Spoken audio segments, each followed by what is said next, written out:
first talking with member number one of the American Journalism Historians Association, the Honorable Dr. David Sloan. So, David, you were here at the very beginning of this association, so tell us, how did this get started? What inspired you? Well, let me give you some detail, which might be more than you want. But when I was finishing my PhD, working on my dissertation, I had a friend who was working on his dissertation, or at least his doctoral program at the University of Iowa. And kind of as it turned out, he was teaching at a small regional school. I was at the University of Arkansas. And he was teaching journalism, which he didn't have a background in, so he came over to the University of Arkansas to kind of get some instruction in journalism. And we became friends.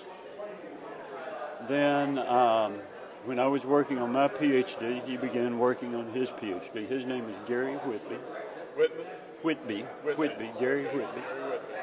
And he got interested in history, and I had finished my PhD in 1981.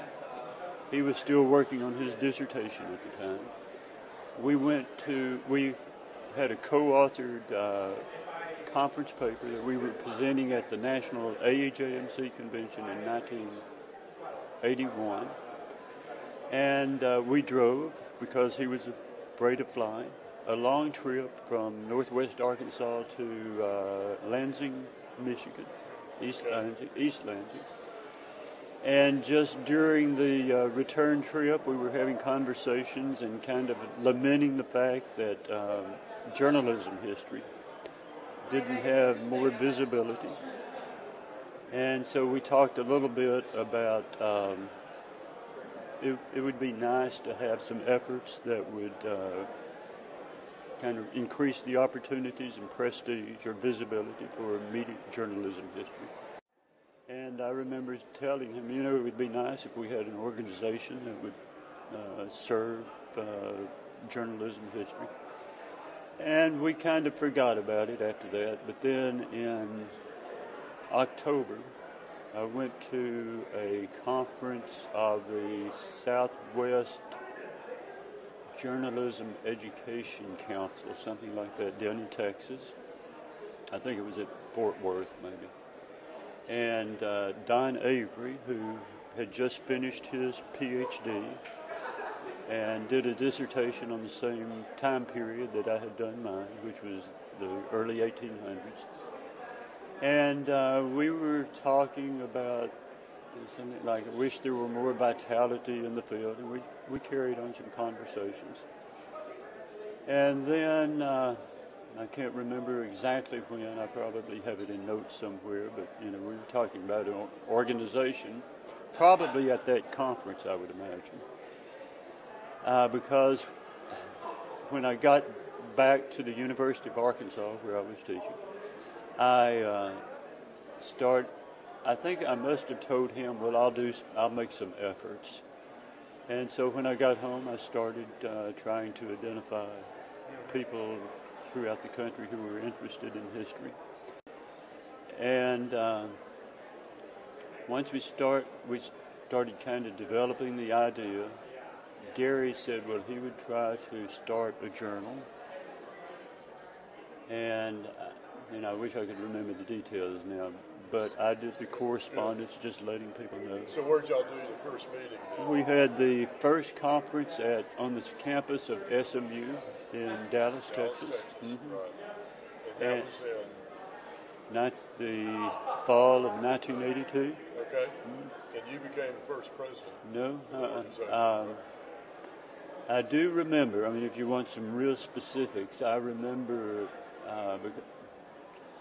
thinking about going to our conference with the idea that we would just kind of have a wide open meeting or discussion about getting organized, but it's like a bunch of journalists getting that's right, totally and accomplish nothing. That's right. So I thought, you know, we need to be more concrete than that, so we can get something started. So I actually drew up a draft constitution, Okay. which was unlike me because I tended to say, do whatever you want. But I wanted to assure that we actually got something established. So in October of 1982, we met in Dallas, Texas, Right. and had a social the night before at a local bar. Darwin Payne, I should mention him. Darwin Payne. You know Darwin. Darwin's still there. He's still at SMU. Darwin was at SMU. Okay. And he agreed that he would take care of local arrangements. Actually, Gary Whitby and I were talking about, he was at the University of Central Arkansas at the time. I was at the University of Arkansas. We were talking about having the first conference probably at Conway, where the University of Central Arkansas is. But got to thinking that we needed a place that would be more easily accessible. So I got in touch with Darwin Payne, whom I'd known through some other activities for a number of years. And he agreed to kind of take care of some local arrangements.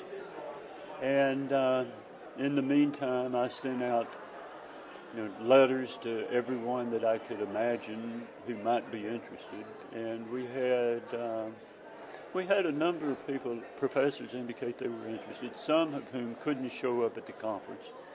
But about 30 people showed up, and we thought, well, that's pretty good for the first effort.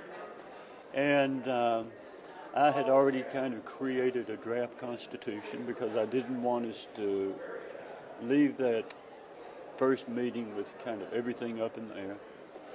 And so when I got home, I then corresponded with everyone who was on my list, and we had an election of officers by mail, and I was elected secretary, which was kind of seen as the executive secretary to keep things moving along, keep them organized.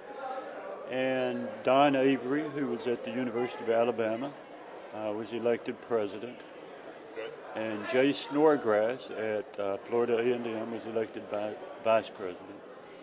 And then we took the top 9 vote getters, and they became the board. That's right. Well, that's a great history.